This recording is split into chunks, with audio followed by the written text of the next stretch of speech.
Good morning students, SVM school के online classes में आपका स्वागत है। हमारा जो आज का विषय है पंजाबी और जमात कौन सी है, 11वीं। तो हमारा जो पाठ है वो है पहला पाठ। नाम क्या है? बाबा शेख फरीद जी। बाबा शेख फरीद जी है 1173 से लेके 1266 मतलब 66 तक उन्होंने मतलब जो भी कविताएं जो भी उन्होंने अपना काम किया था। तो आज मैं वो पढ़ने जा रही हूँ बाबा शेख फरीद जी के बारे में। ठीक है, उनका जो परिचय है वो मैं आपको सबसे पहले करवा रही हूँ और समझा रही हूँ। बाबा जी शेख फरीद जी बहुपक्षी शख्सियत अते बहुभाषाई भाषा मतलब बहुत सारी भाषा सूफ़ी शायर से। सूफ़ी मतलब कह रहे हैं कि जो बहुत सी उन्होंने सूफ़ी भाषाओं का ज्ञान था। आप ना सिर्फ फारसी पंजाबी अते हिंदी दे सूफ़ी शायर ही हन बल्कि एक बाणीकार मतलब लिखने वाले। कह रहे हैं कि जो बाबा शेख फरीद सी बहुत ही शख्सियत मतलब माने हुए थे। तो वो उन्होंने बहुत सी भाषाओं का उनको ज्ञान था, हिंदी, फारसी, पंजाबी, और वो मतलब शायर के साथ साथ बाणीकार भी थे। आपका पूरा नाम शेख फरीदुद्दीन मसूद गजी शक्कर सी। आप काबुल दे बादशाह फर्क शाह आदल खानदान विचों सन। आप ते दादाजी काजी साहिब पहला लाहौर आए ते फिर कसूर आए, अंत ते काठवाल मुल्तान दे नेड़े काजी दी सेवा निभाउण लगे। इन्हां दा देहांत मगरों बाबा शेख फरीद जी दे पिता जमालुद्दीन सुलेमान काठवाल दे काजी नियुक्त होए। बाबा फरीद जी का जन्म 1173 ईस्वी बीबी करसूम खातून दी कुखों पिता शेख जलालुद्दीन कर होया। कह रहे हैं जो बाबा शेख फरीद का जन्म 1173 ईस्वी में बीबी करसूम दी कुखों होया।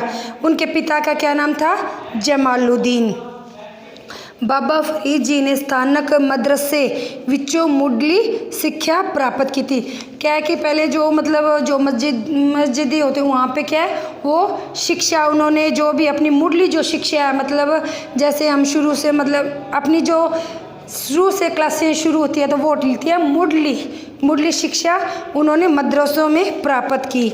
मगर दिल्ली आके सूफियाँ ते चिश्ती संप्रदाय ते मुखी कुतुबुद्दीन बख्तियार काकी दे सरगिर्द बने। इन्हां दी संगत विच रह के आपने आध्यात्मिक शिक्षा दे मुढ़ले पड़ावां नूं प्राप्त किया।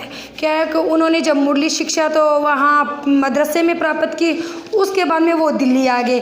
दिल्ली आके उन्होंने अपने जैसे आध्यात्मिक शिक्षा थे उनके साथ रह के उन्होंने जो भी शिक्षाएं ग्रहण की तो वहाँ अपने जो शख्सियत वाले गुरु थे उनसे उन्होंने वो शिक्षाएं हासिल की।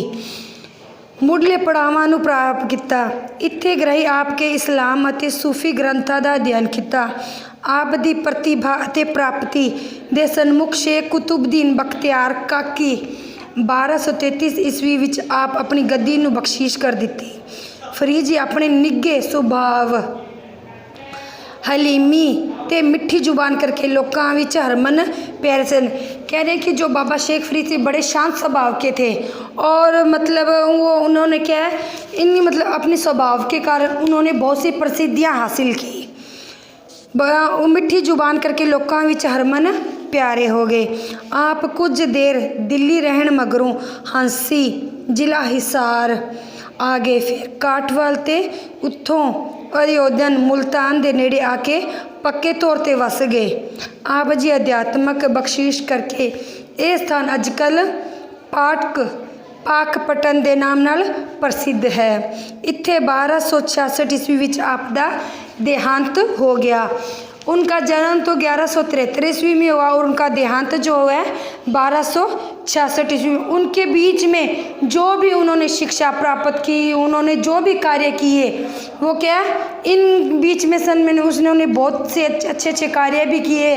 वो कि मतलब अपनी बोली के कारण वो बहुत ही लोगों में हरमन प्यारे थे।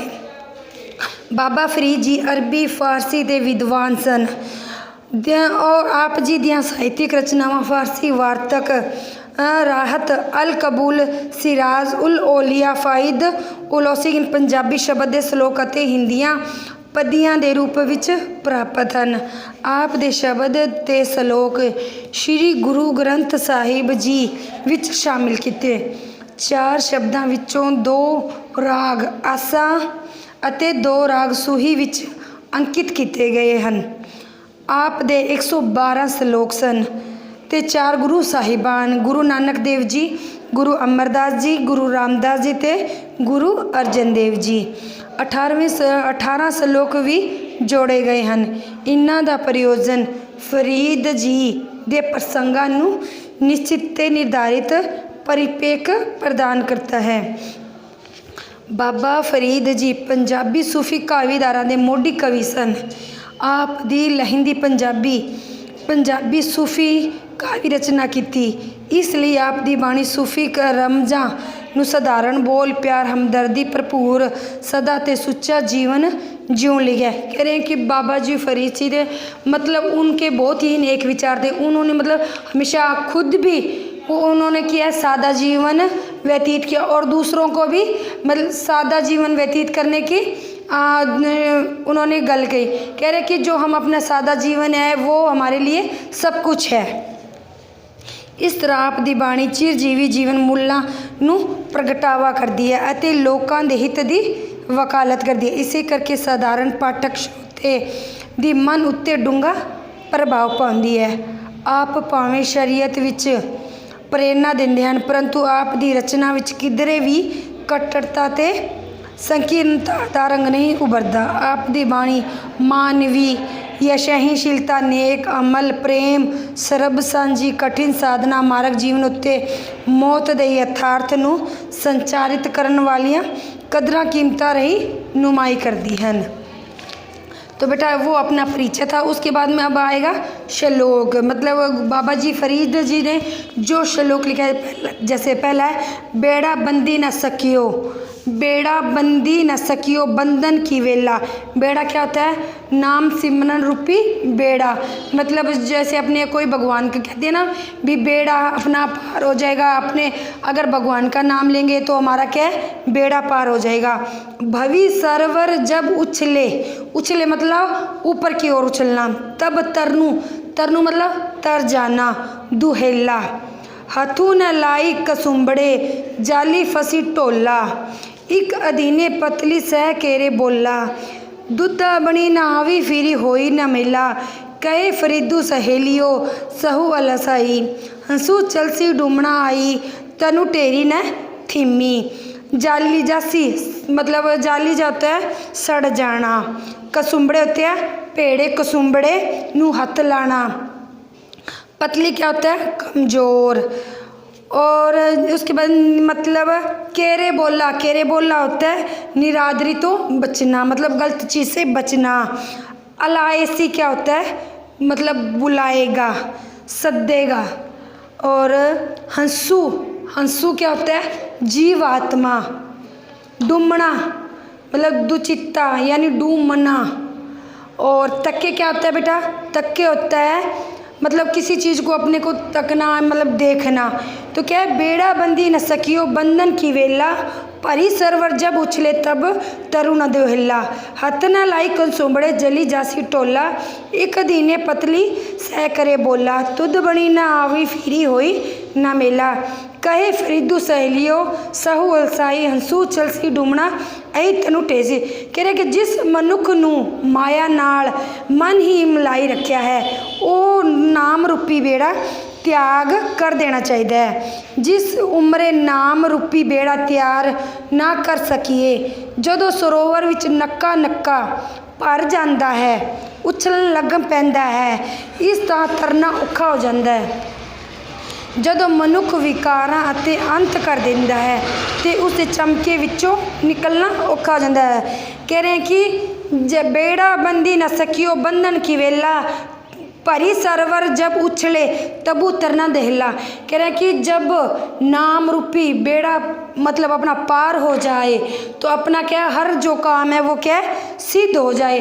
अपने मन में ये सोचते रहते हैं अब मैं ये करूँगा वो करूँ, तो उससे मतलब कोई काम जब जिस मनुख नू माया नाल कह रहे माया नाल अपना जब तक संबंध रहेगा तो हम क्या भगवान का नाम नहीं ले सकते, तो ये हमारा बेड़ा पार नहीं हो सकता।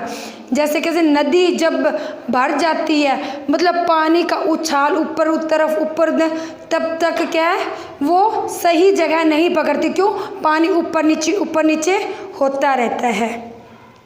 हथू न लाई कसुंबड़े जली जासी टोला। कह रहे ਜਦੋਂ ਮਨੁੱਖ ਵਿਕਾਰਾਂ ਦਾ ਅੰਤ कर दिंदा है उन्होंने चमके विचों निकलना औखा हो जाता है। कह रहे जब तक मनुष्य अपने विकारों में घिरा रहेगा तो उसका निकलना क्या है बहुत ही औखा हो जाएगा। एक अधीने पतली सह करेले बोला क्या भाव चंद्री माया मोह विच पैन जान विच कमजोर जो आत्मक। क्या जब तक हम माया मोह का त्याग नहीं करेंगे इन चीज़ों का त्याग नहीं तब तक हम किसी चीज़ मतलब भगवान का नाम नहीं ले सकते। जदों नाम सिमरन दा बेड़ा तैयार हो जाता है प्रभु नाल मेल नहीं हो सकता। कही क फरीदू सहेलियो सहू अलसाई हंसू चलसी डूमना अही तनु टेरी बिसी। कह रहे हैं कि फरीद जी आखदी हैं कि सहेलियो जदों प्रभु यानी पति दा सदा ही इस जगत विचों तुरन लई आवेगा तां माया विच ग्रसी ग्रहण वाली जीव इस्त्री दी आत्मा हंस जको तके करदा होया इत्थों तुरेगा। भाव माया तो विछड़न नू चित नहीं करेगा ते शरीर दा मिट्टी दा ढेर हो जाए। कह रहा है कि जब तक अपना जो शरीर है जब अपना अंत समय आएगा तो क्या अपने साथ ये जो माया मोह है वो क्या साथ नहीं जाएगी, तो अपना जो शरीर है खाली वो ही जाएगा। तो क्या कि इसलिए तू जो भगवान का नाम ले तू मोह माह को त्याग। फरीदा रोटी मेरी काट दी लावण मेरी भुख नित जिन्ना खांदी चोपड़ी कणे सहनगे दुख। कह रहे कि जो मेरी रोटी मेरी काट दी, कह रही है रोटी चाहे सूखी हो पर की काट दी लावण मेरी भुख। कह रही है कि जिन्ना खादी चोपड़ी कणे रहनगे सुख। कह रहे हैं कि अपने जितना मोह माया के अंदर रहेंगे उतना ही हम क्या है दुख सहेंगे, क्योंकि जब हमारे पास जैसे हमारे पास जन्म होता है तो हम चाहते हैं हमारे पास और आए, तो क्या उसके बीच में हम जो मतलब प्रभु का जो नाम सिमरन है वो क्या है भूल जाते हैं। अपने सोचते हैं उसके पास इतना धन है ये है वो, तो मतलब अपने क्या आगे से आगे बढ़ते जाएंगे। तो कह रहे हैं ना जिन्ना खांदी चौपड़ी खड़े रहने सुख। कह रहे जितना अपने ज़्यादा मतलब मोह होगा धन से तो उतने ही अपने को न मतलब दुख सहने होंगे। फरीदा जी कह रहे हैं कि रुखी सुखी खाए के ठंडा पानी पियो फरीदा देखी पराई चौपड़ी ना तरसाओ जियो। फरीदा जी कहती है कि अपनी कमाई विच रुखी सुखी खा के ठंडा पानी पी के गुजारा करना चाहिए। भाव सबर मतलब शांति रखनी चाहिए पर पराई स्वादली रोटी खा के अपने मन नू नहीं तरसाउना चाहिए। फरीदा खाओ पहाई दबू जे साईं लोड़िंदे सब इको छिजे ही बिया लताड़िया ता साईं दे दरी व्याड़िया। के फरीद जी अपने आप को संबोधित करते हुए कहते हैं कि फरीद जे तू मालक परमात्मा नू हथ जा पछाणना चाहता है भाव सारियां विच वेखना चाहता है तां रस्ते दी दब वर्गा बन जा जिस करके एक बूटे नूं लोग तोड़ते हैं ते कई होर बूटा पेरा हट्टा ही लताड़िया जाता है। जे तू अपना सुभाव इहो जिहा निम्रता वाला बन के लवेगा तो तू परमात्मा दे दर विच कबूल किया जाएगा। कह रहे कि जो मतलब हम जितना सब्र रखेंगे संतोष रखेंगे तो उतना ही अपने मन में शांति रहेगी, हमें किसी चीज़ का मोह माया नहीं होगा। जितने ज़्यादा हम ऊपर उठेंगे मतलब मोह माया में रहेंगे तो क्या है हमारा मन उतना ही व्याकुल होगा। फरीदा काखू निधिये काखू जेठ ना कोई जीवंदिया पैर तले मोया ऊपरी होई। फरीद जी कहते हैं कि मिट्टी नू माड़ा नहीं आख्या चाहिदा, मिट्टी दी बराबरी कोई नहीं कर सकदा। ये मिट्टी जिउंदे जी मनुख दे पैरां हेठ ही हुंदी है, पर मनुख दे मरण उपरंत उस मिट्टी विच ही हो जाती है। इस लफरी जी निमर सुभाव की गल की जाती है। गरीब सुभाव निमर सुभाव की रीस नहीं हो सकती। गरीब सुभाव वाला मनुख जिंदगी विच भावें सब कुछ ही वधिकी सहारदा है, पर अपने मन नूं मारण करके आत्मिक अवस्था विच वो सब कुछ ऊंचा हो जाता है। कह रहे कि जो ये अपनी मिट्टी है, कह रहा है कि फरीद जी कहते हैं कि जो ये अपनी मिट्टी है, क्या है अपना जो शरीर है ये 5 तत्वों से बना हुआ है, तो अपना जो शरीर है ये क्या है मिट्टी में मिल जाएगा। तो कह रहे हैं मैं मिट्टी को गलत नहीं बसा सकता, मरने के बाद में हम जो क्या है इस मिट्टी के अंदर ही रह जाएंगे। तो इसलिए कह रहे हैं कि हमें सब्र संतोष रखना चाहिए। जब हम सब्र संतोष रखेंगे तो क्या है हमारा मन उतना ही शांत रहेगा, और हमारा क्या है मन शांत रहेगा तो हम मतलब उस शांत वातावरण में क्या है भगवान का नाम सिमरेंगे। अगर हम भगवान का नाम सिमरेंगे तो हम क्या हमारा जो बेड़ा पार है क्या बेड़ा पार हो जाएगा ना। बेटा जो ये मैंने आपको अभी ये लिख के दिया है, ये औखे शब्द ये मतलब आपकी नोटबुक में दिए हुए हैं, ठीक है। आपको ये रिवीजन है आपका, ठीक है। तो ये बेटा आपको ये अपनी नोटबुक में करना। और ये दिया हुआ ना प्रश्न दूसरा, बेड़ा बंदियों न सखी बंधन, ये प्रसंग है। इसके अंदर जो छोटे छोटे क्वेश्चन हैं और मतलब उनके जो औखे शब्द हैं ये आपको अपनी नोटबुक में करना है, ठीक है। ये आपका रिवीजन है। वैसे नोटबुक में आपको करवाया तो सारा ही है, लेकिन ये इनके क्या है ये प्रश्न है बेड़ा बंदी सके, इसके जो छोटे छोटे क्वेश्चन है वो आपको अपनी नोटबुक में करने और आपको लर्न भी करना है, ठीक है। और उसके बाद में अपना जो थोड़ा आधा पार्ट है वो अपने कल करेंगे, ठीक है। Thank you.